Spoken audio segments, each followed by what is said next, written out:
Morning students. आदर्श बालिकेतन उच्च माध्यमिक विद्यालय की ओर से कक्षा 12 की हिंदी की ऑनलाइन कक्षा में मैं आप सभी का स्वागत करती हूँ। हम पढ़ रहे हैं आपके आरोह भाग 2 और आरोह भाग 2 में अपन पढ़ रहे हैं गद्य खंड, जिसमें अपन ने 3 चैप्टर जो है आपके कंप्लीट कर लिए हैं। जिसमें फर्स्ट चैप्टर था अपना महादेवी वर्मा, सेकंड चैप्टर था जिनेंद्र कुमार का, थर्ड चैप्टर था आपका धर्मवीर भारती और आज अपना फोर्थ चैप्टर है जिसका नाम है फणीश्वर नाथ रेणु। अब इससे पहले मैं आप लोगों को ये बताना चाहूंगी कि 22 जुलाई को आपका हिंदी का टेस्ट है। अब हिंदी के टेस्ट में आपको 10 प्रश्न जो हैं वो तो मिलेंगे वस्तुनिष्ठ प्रश्न मिलेंगे, जिनको आपको टिक करके आपका उत्तर देना है। इसके अलावा 5 प्रश्न मिलेंगे 4-4 नंबर के, जिनमें आपके वर्णनात्मक और निबंधात्मक प्रश्न जो है आएंगे। इस तरीके से 10 और 20 बराबर 30 नंबर का जो टेस्ट है वो आपका होगा। रिटर्न में टेस्ट होगा, नोटबुक में लिख करके आपको इनके आंसर मुझे देने होंगे। तो ये है आपका टेस्ट का, जिसमें पाठ संख्या 1 और 2 महादेवी वर्मा और जिनेंद्र कुमार जो है आपको तैयार करना है, जिसमें कहीं से भी कोई भी प्रश्न जो है आपसे पूछा जा सकता है। पूरे चैप्टर को आपको ध्यान से अध्ययन करना है, पढ़ना है। अब जीवन परिचय हो चाहे पाठ हो, छोटे क्वेश्चन जो है वो आपको कहीं से भी इसमें से मिलेंगे। साथ ही पाठ जो है उसमें से आपको बड़े क्वेश्चन जो है वो दिए जाएंगे। पीछे जो क्वेश्चन है वो तो है ही, एडिशनल क्वेश्चन जो बताए हैं वो भी उसके साथ शामिल होंगे। तो आप जो है वो अपने टेस्ट की तैयारी अच्छे से कर लें। और साथ ही मैंने आप लोगों को ये कहा है कि आप अपनी हिंदी की जो नोटबुक है अपना गृह कार्य करके यहाँ 10 बजे से 12 बजे के बीच में लेकर के आए, उसको चेक करवाएं, स्टैंप लगाएं और फिर लेकर के जाएं। ये चीज़ जो है वो आप सभी के लिए कंपलसरी है। और टेस्ट की तैयारी जो है वो भी आप अच्छे से करें, जिससे कि आपके नंबर जो है वो अच्छे आ सके। आप उन पार्ट में से अगर कोई भी दिक्कत आपको अगर है तो आप मुझसे फ़ोन करके पूछ सकते हैं, आके पूछ सकते हैं कि यहाँ पे मुझे ये दिक्कत आ रही है। अब जो है आपका पाठ संख्या 4 है आज फणीश्वर नाथ रेणु। अब फणीश्वर नाथ रेणु जो है इनका जीवन परिचय अपन पढ़ेंगे, साथ ही इनके द्वारा रचित जो रचना है उसका कुछ अंश अपन पढ़ेंगे। अब देखो इनका जो जन्म है तो 4 मार्च 1921 में, 4 मार्च 1921 बिहार में हुआ है। तो 4 मार्च सन 1921 ओराही हिंगना जिला पूर्णिया, अब उसका नाम है अररिया, और ये कहाँ पड़ता है आपके बिहार में पड़ता है। प्रमुख रचनाएं हैं इनकी मैला आंचल, पढ़ती परिकथा, दीर्घ तपा, जुलूस, कितने चौराहे, ये तो सब है इनके उपन्यास। तो आप जब जीवन परिचय इनका लिखते हो तो मैंने पहले भी आपको कहा है कि प्रमुख रचनाएं हेडिंग बनाओगे और उसके बाद उसमें आप कहानी लिख रहे हो, निबंध लिख रहे हो, उपन्यास लिख रहे हो, क्या लिख रहे हो, उसकी हेडिंग बनाओगे। ठुमरी, अग्निखोर, आदिम रात्रि की महक, एक श्रावणी दोपहरी की धूप, ये है आपके कहानी संग्रह। ऋण जल, धन जल, वन तुलसी की गंध, श्रुत अश्रुत, पूर्व, ये है आपके संस्मरण। संस्मरण जो है ये गद्य की शैली है, ये मैंने आपको पहले बताया। नेपाली क्रांति कथा, ये है आपका रिपोर्टाज, ये भी एक गद्य की शैली है। तथा रेणु रचनावली 5 खंडों में समग्र, पूरी जो है वो 5 खंडों में लिखी हुई है। अब इनका निधन जो है 11 अप्रैल 1977 में पटना में हुआ है। कुछ ऐसे चरित्र होते हैं जो प्राण प्रतिष्ठा पाते हैं अपने सृजनहार यानी सृजनहार, पालन पोषण करने वाले के बंधे बंधाए नियम, कानून, नीति अथवा फॉर्मूले को तोड़कर बाहर निकल आते हैं। यानी कुछ लोग ऐसे होते हैं, विशेष होते हैं, जो क्या करते हैं, अपनी स्वयं की प्रतिष्ठा जो है स्वयं स्थापित करते हैं और जो चीज़ उसे बचपन से मिली है उस चीज़ से हट करके वो अलग कार्य करते हैं।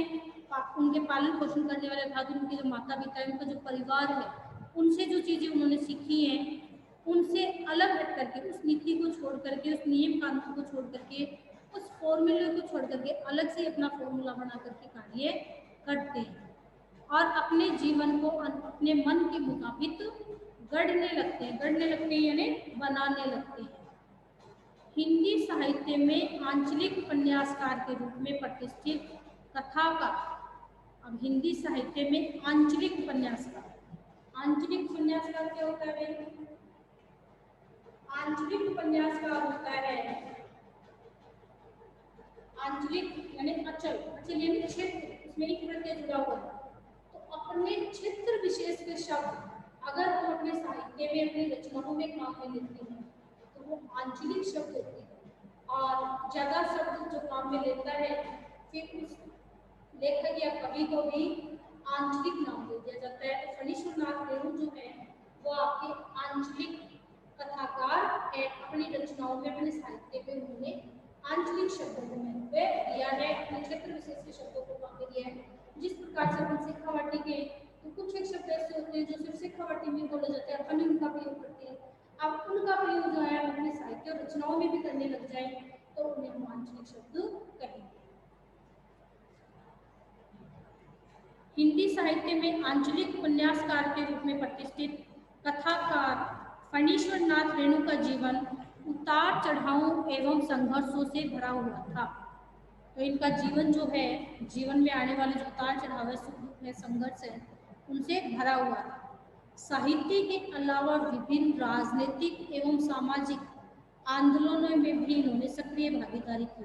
यानी साहित्य तो इन्होंने रचाई है, साथ ही इन्होंने राजनीतिक एवं सामाजिक आंदोलनों में भी भागीदारी निभाई है। उनकी यह भागीदारी एक और देश के निर्माण में सक्रिय रही तो दूसरी ओर रचनात्मक साहित्य को नया तेवर देने में सहायक रही। एक तरफ तो इनके द्वारा जो कार्य किया गया था वो देश हित में था, दूसरी तरफ इनकी रचनाओं में जब आया तो उस रचनाओं के माध्यम से लोगों में जागृति भी आई। सन 1954 में उनका बहुचर्चित आंचलिक उपन्यास मैला आंचल प्रकाशित हुआ। सन 1954 में उनका बहुचर्चित जो आंचलिक उपन्यास है मैला आंचल, आंचलिक उपन्यास है जिसका नाम है मैला आंचल, 1954 में प्रकाशित हुआ था। और विशेष तौर से इसमें आंचलिक शब्दों का प्रयोग हुआ, इसलिए इसे आंचलिक उपन्यास कहा गया है, जिसने हिंदी उपन्यास को एक नई दिशा दी। यानी इनसे पहले जो है आंचलिक शब्दों का प्रयोग जो है वो हिंदी साहित्य में नहीं हुआ। हिंदी जगत में आंचलिक उपन्यासों पर विमर्श मैला आंचल से ही प्रारंभ हुआ। यानी मैला आंचल जो उपन्यास है उसी से आंचलिक शब्दों का प्रयोग जो है वो प्रारंभ हुआ। आंचलिकता की अवधारणा ने कथा साहित्य में गांव की भाषा, संस्कृति और वहाँ के लोक जीवन को केंद्र में ला खड़ा किया है। तो कथा साहित्य ने गांव की संस्कृति और वहाँ के लोक जीवन, जब अपन किसी साहित्य को पढ़ते हैं तो वहाँ के लोगों के जीवन, रहन सहन, रीति रिवाजों के बारे में अपन जानते हैं। लोकगीत, लोकोक्ति, लोक संस्कृति, लोक भाषा एवं लोक नायकी, इस अवधारणा ने भारी भरकम चीज एवं नायक की जगह अचल को ही नायक बना डाला। यानी जो लोकगीत होते थे, लोकाक्ति होती थी, लोक संस्कृति होती थी, लोक भाषा होती थी, लोक नायक होते थे, इन भारी भरकम चीजों में पहले क्या होता था, एक नायक होता था, एक नेता होता था, विशेष होता था। अब उन सब की जगह उन्होंने अचल को ही क्या बना दिया, क्षेत्र को क्या बना दिया, नायक बना दिया है। उनकी रचनाओं में अचल कच्चे और अनगढ़ रूप में ही आता है। तो अचल का जो कच्चा चिट्ठा जो है, कच्चा रूप जो है, मैप जो है वो हमारे सामने आता है उस क्षेत्र का। इसलिए उनका यह अचल एक तरफ सस्य श्यामल है, यानी सांवला है, कुछ दिखाई नहीं दे रहा है, दूसरी तरफ क्या है, धुंधला है, मैला है, अर्थात जो एकदम से दिखाई देना, वहाँ की सारी चीज़ें, रीति रिवाज है और उन सबको खुल करके बताना, और ये चीज़ें क्या है, हल्की दिखाई दे रही हैं। स्वतंत्रतायोत्तर यानी स्वतंत्रता के बाद भारत में जब सारा विकास शहर केंद्रित होता जा रहा था, यानी जब देश आज़ाद हुआ तो जो विकास कार्य जो है वो शहरों की तरफ ज़्यादा होते थे, गाँव की तरफ नहीं होते थे। तो ऐसी स्थिति में रेणु ने अपनी रचनाओं से अचल की समस्याओं को, अपने गांव की, अपने क्षेत्र की समस्याओं को और भी लोगों का ध्यान खींचा है, बताया है कि वहाँ कैसी समस्या है। उनकी रचनाएं इस अवधारणा को भी पुष्ट करती है कि भाषा की सार्थकता बोली के साहचर्य में ही है। तो भाषा की सार्थकता किसमें है? बोली के साहचर्य में ही है। यानी जब वो बोली से साहचर्य रखेगी, संबंध रखेगी तभी। तो ये है आपके फणीश्वर नाथ रेणु का जीवन परिचय, जो कि आपको अपनी नोटबुक में पॉइंट वाइज जो है वो नोट कर लेना, साथ ही साथ आपको बाकी नहीं रखना है। अब है फणीश्वर नाथ रेणु की प्रतिनिधि कहानियों में पहलवान की ढोलक भी शामिल है। तो पाठ परिचय जो है इसमें बताया जा रहा है कि आपका जो पाठ है वो हिंदी गद्य की किस शैली में लिखा गया है? तो यहाँ आया है आपकी कहानियाँ। तो कहानी शैली में जो है आपका ये चैप्टर लिखा गया है। पाठ का नाम है पहलवान की ढोलक और इसकी रचयिता है फणीश्वर नाथ रेणु। तो इस तरीके से एक लाइन में हम 3 प्रश्न देख सकते हैं। पाठ के रचयिता फणीश्वर नाथ रेणु है, गद्य की कहानी शैली में लिखा गया है, पाठ का नाम पहलवान की ढोलक है। यह कहानी कथाकार रेणु की समस्त विशेषताओं को एक साथ अभिव्यक्त करती है, यानी बहुत सारी विशेषताओं को हमारे सामने लेकर करके आती है। रेणु की लेखनी में अपने गांव, लेखनी यानी लिखने का जो कार्य है उसके लिए, अचल एवं संस्कृति को सजीव करने का अद्भुत क्षमता है। यानी उनके कलम में इतनी ताकत है कि वो अपने क्षेत्र विशेष को और अपनी संस्कृति को जीवंत रूप जो है वो अपनी लेखनी के माध्यम से दिया है। ऐसा लगता है मानो हर एक पात्र यानी इसमें आने वाले जितने भी व्यक्ति हैं वास्तविक जीवन ही जी रहा हो। यानी ऐसा लगता है जैसे वास्तव में हम उनको देख रहे हो, महसूस कर रहे हो। पात्रों एवं परिवेश यानी वातावरण का इतना सच्चा चित्रण अत्यंत दुर्लभ है। यानी इतना सुंदर जो चित्रण है वो अन्य कहीं देख पाना दुर्लभ है। दुर्लभ है यानी कठिन है, मुश्किल है। रेणु वैसे गिने चुने कथाकारों में से एक है जिन्होंने गद्य में भी संगीत पैदा कर दिया है। यानी अपन क्या देखते हैं, पद्य में संगीत होता है, गेय होता है, लेकिन यहाँ गद्य में भी इन्होंने संगीत पैदा कर दिया। किस प्रकार से? अपने ढोलक की थाप से।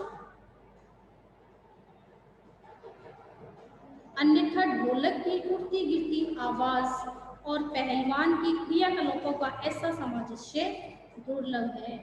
वरना हम नहीं देख सकते ये चीज कि एक पहलवान की जो ढोलक है, उसकी जो आवाज है, उसकी जो क्रियाकलाप है, उन सब में सामंजस्य, समानता एक साथ हो पाए, ऐसा मुश्किल है, कठिन है। इन विशेषताओं के साथ रेणु की यह कहानी व्यवस्था के बदलने के साथ लोक कला और इसके कलाकार के अप्रासंगिक हो जाने की कहानी है। तो इन विशेषताओं के साथ ही रेणु की जो कहानी है, व्यवस्था में जो बदलाव आते हैं और आज हमारी जो लोक कलाएं हैं वो लोगों में अप्रासंगिक हो गई है, लोग उन्हें पसंद नहीं करते, जानते नहीं हैं, तो इसके संबंध में लिखी गई है। अब राजा साहब की जगह पर नए राजकुमार का आकर जम जाना सिर्फ व्यक्तिगत सत्ता परिवर्तन नहीं, बल्कि जमीनी पुरानी व्यवस्था के पूरी तरह उलट जाने और उस पर सभ्यता के नाम पर एकदम नई व्यवस्था के आरोपित हो जाने का प्रतीक है। तो जब राजा साहब आते हैं तो राजा साहब की जगह नए राजकुमार का आना, तो राजा साहब कि यहाँ तो राज्य में कौन रहता था? पहलवान। ये जो पहलवान है जिसका नाम आया है यहाँ लुटन से, तो लुटन पहलवान जो है वो उनका राज पहलवान कहलाता था। राज्य की तरफ से ही उन्हें सारे खर्चे दिए जाते थे, वहन किए जाते थे उनके, और वही वो राज्य के लिए ही रहा करते थे, उनके लिए ही लड़ा करते थे। तो इस प्रकार से जब राजा साहब की मृत्यु हो जाती है और उनके स्थान पर नया राजकुमार आता है, तो वो क्या करता है? परिवर्तन करता है। अब ये परिवर्तन सिर्फ व्यक्तिगत परिवर्तन नहीं था कि राजा की जगह राजकुमार आ गया, बल्कि सत्ता का परिवर्तन था, पूरे में परिवर्तन था। और उसने क्या किया? पहलवान को वहां से हटा दिया, राज पहलवान के पद से। अब राज पहलवान के पद से हटा देने के बाद जो है व्यवस्था में पूरी तरह से परिवर्तन ला दिया, उस पहलवानी की जगह कुछ नई और चीज लेके आए। व्यवस्था की पूरी तरह उलट जाने, उस सभ्यता के नाम पर एकदम नई व्यवस्था के आरोपित हो जाने का प्रतीक है। अब यह भारत पर इंडिया के छा जाने की समस्या है। भारत पर इंडिया के छा जाने की समस्या है, यानी भारत अर्थात प्राचीन जो हमारी रीतियां हैं, लोक कलाएं हैं, संस्कृति है, उन सबको हटा करके अब उन पर नई चीजों का, पाश्चात्य संस्कृतियों का प्रभाव हुआ, तो भारत पर इंडिया के छा जाने की समस्या है। जो लुट्टन पहलवान को लोक कलाकार के आसन से उठाकर पेट भरने के लिए हाय तौबा करने वाली निर्हिता की भूमि पर पटक देती है।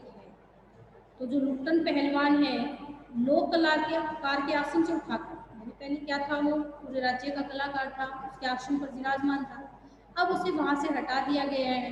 हटा देने के बाद उसके जीविकोपार्जन के लिए भी उसके पास कोई साधन नहीं है। तो ऐसी स्थिति में अब उसका जो जीवन है वो दुर्भर हो गया है। ऐसी स्थिति में गांव की गरीबी पहलवानी जैसे शौक को क्या पालती। जब व्यक्ति का पेट ही नहीं पलेगा तो उसके शौक कहाँ से पूरे, पहलवानी कहाँ से करेगा।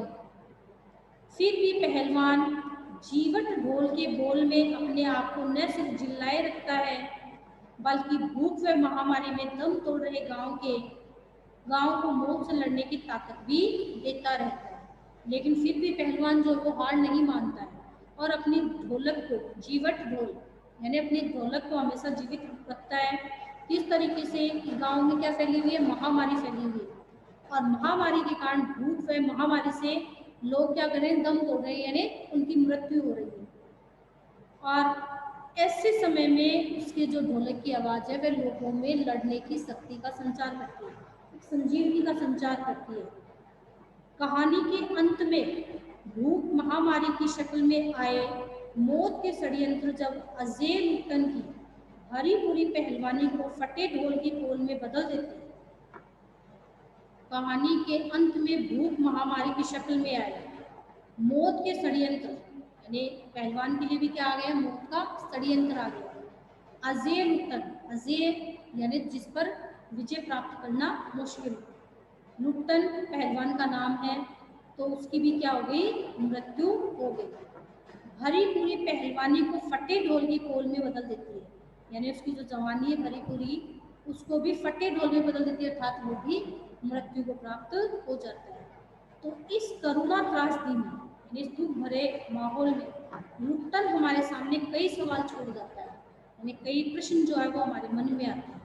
वह पोल यानी किसी की बात सामने आनी, पुरानी व्यवस्था की है या नई व्यवस्था की। अब ये जो स्थिति हमारे सामने आई है, ये पुरानी व्यवस्था की है कि नई व्यवस्था की है। क्या कला की प्रासंगिकता व्यवस्था की मुखापेक्षी है? क्या कला जो है वो दूसरे के अधीन है? क्या दूसरा जब उसे कहेगा तभी वो प्रासंगिक होगी, तभी उसकी प्रशंसा होगी, अथवा उसका कोई स्वतंत्र मूल्य भी है क्या? मनुष्यता की साधना और जीवन सौंदर्य के लिए लोक कलाओं को प्रासंगिक बनाए रखने हेतु हमारी क्या भूमिका हो सकती है। तो हमारी आज की जो लोक कलाएं हैं वो लोगों में प्रसिद्ध रहे, अपने स्थान को बनाए रखे, उसके लिए हमारी क्या भूमिका हो सकती है, हम कैसे इसमें अपनी भूमिका बना सकते हैं और कैसे इन सारी चीज़ों लोक कलाओं को बनाए रख सकते हैं। निश्चय ही ये पाठ हमारे मन में कई ऐसे प्रश्न छोड़ जाता है कि किस प्रकार से हमें इनकी रक्षा करनी चाहिए, किस प्रकार से हमारे देश की जो प्राचीन कलाएं हैं इन्हें अपना स्थान मिला रहे, ये हमेशा जीवंत रहे, और इससे जुड़े हुए जो लोग हैं उनके साथ भी कोई गलत व्यवहार ना हो। तो इसके बारे में हमें सोचना होगा। ऐसे प्रश्न जो है वो हमारे सामने आते हैं।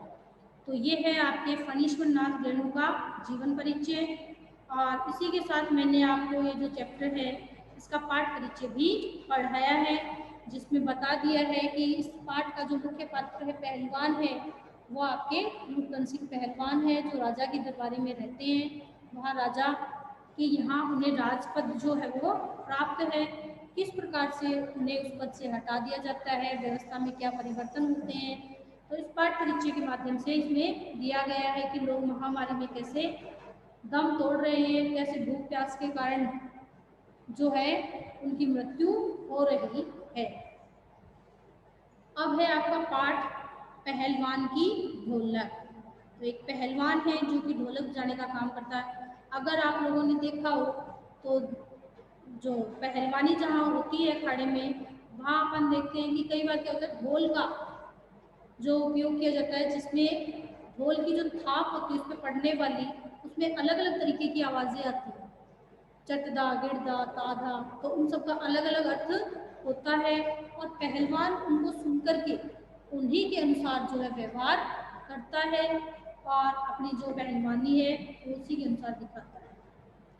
अब है आपका पाठ जाड़े का दिन।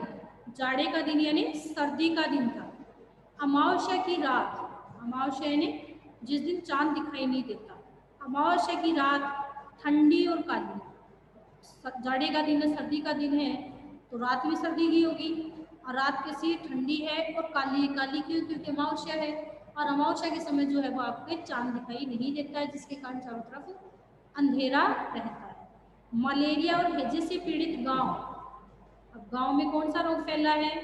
मलेरिया और हैजा।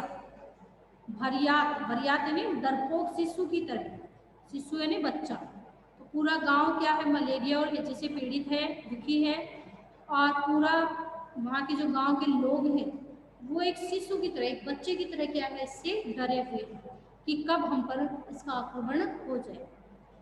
थर थर काँप रहा था, थर थर काँप रहा था यानी डर रहा था। पुरानी और उजड़ी बांस फूस की झोपड़ियों में अंधकार और सन्नाटे का सम्मिलित साम्राज्य। पुरानी और उजड़ी यानी पुरानी है, उजड़ी भी है, बांस फूस की उजड़ी भी है, अर्थात कुछ टूटी फूटी सी है। ऐसी झोपड़ियों में अंधकार और सन्नाटा, चारों तरफ क्या है, अंधेरा छाया हुआ है और सन्नाटा बिल्कुल शांति। अंधेरा और निस्तब्धता, और चारों तरफ अंधेरा और सूनापन। निस्तब्धता यानी रात के समय जो सूनापन होता है उसके लिए है।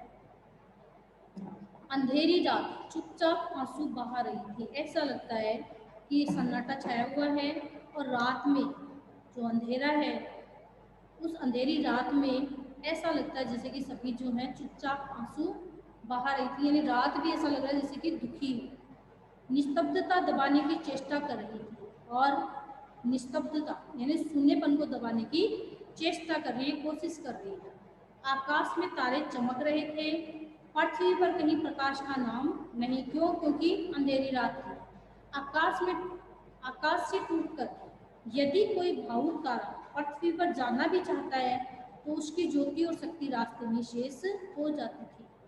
तो जिस प्रकार से कोई तारा आकाश से टूटता है, टूट करके दूसरी जगह जाता है, तो इतने में क्या होता है, उसकी शक्ति और ज्योति जो वो क्षीण हो जाती है, खत्म हो जाती है और वो लुप्त हो जाता है, दिखाई नहीं देता। उसी के समान जो है यहाँ के लोग जो हैं वो इतने दुखी हैं, इतने पीड़ित हैं कि अगर वो चाहते हैं अपने आप में शक्ति का संचार करना तो भी वो कर नहीं पा रहे हैं।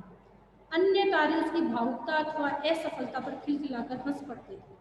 जब अपन तारों को देखते हो तो ऐसा लगता है कि एक तारा टूट के चला गया तो दूसरे तारे जो है खुश हो गए कि ये असफल हो गया है।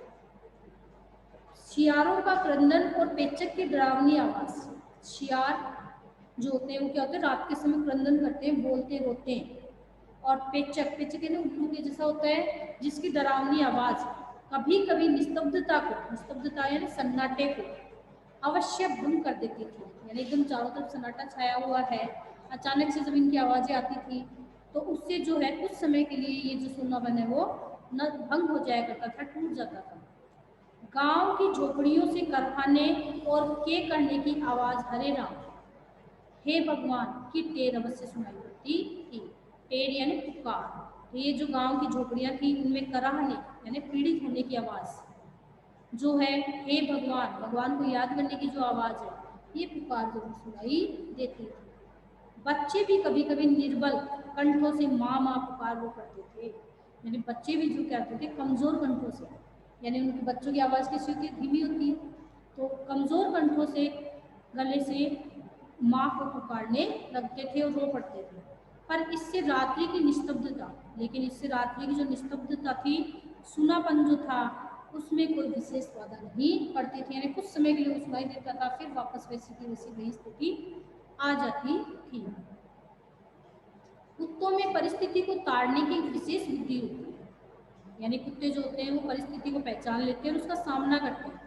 ऐसी जो बुद्धि होती है वो कुत्तों में विशेष तौर से मानी गई है।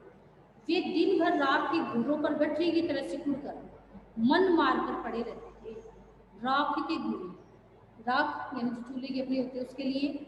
साथ ही इसमें बताया जा रहा है कि कई व्यक्तियों की मृत्यु हो गई है, जिसके कारण क्या हुआ है कि उनकी जो राख है उनके घूरे यानी उन्हें खोद करके, पैरों से खोद करके जो कुत्ते हैं वो उनके ढेरों के ऊपर बैठे हुए गठरी की तरह सिकुड़ करके, यानी अपने हाथ पांव जो सारे अंदर रख करके पैरों में मन मार कर, उनका मन नहीं है फिर भी वो बैठे हैं। संध्या या गंभीर रात्रि को सब मिलकर रोते थे। और शाम के समय क्या होता था, कुत्ते जो है आप देखते हो कि रात के समय क्या करते, रोते हैं। उसी प्रकार से रात के समय में जो है गांव के लोग जो हैं पीड़ाग्रस्त हैं, और अगर किसी की मृत्यु हो जाती है या किसी को पीड़ा ज़्यादा होती है तो वो भी क्या होते थे, उस समय बहुत दुखी होते थे, रोते थे। तो ये है आपके चैप्टर की स्टार्टिंग, जिसमें आपको बताया गया है कि कैसी स्थिति जो है गांव की है, क्या क्या वहाँ हो रहा है, कैसा वो दिखाई दे रहा है। अब आगे जो है पहलवान की ढोलक जो है इस स्थिति में क्या काम करेगी, कैसे वो उसको बजाता है, कैसे क्या कार्य कर रहा है, लोग कैसे हैं, उन सब के बारे में आपको इसमें आगे बताया जाएगा। तो पाठ परीक्षा अपनी नोटबुक में कर लें, और पहले का जो कार्य है वो करके आप अपनी नोटबुक यहाँ लेकर के आएँ, चेक करवाएं और स्टैम्प लगवा करके लेके जाएं। साथ ही अपनी सेकेंड यूनिट टेस्ट की जो तैयारी है वो अच्छे से करें। आगे का जो चैप्टर है वो अपन अगले वीडियो में पढ़ेंगे। धन्यवाद।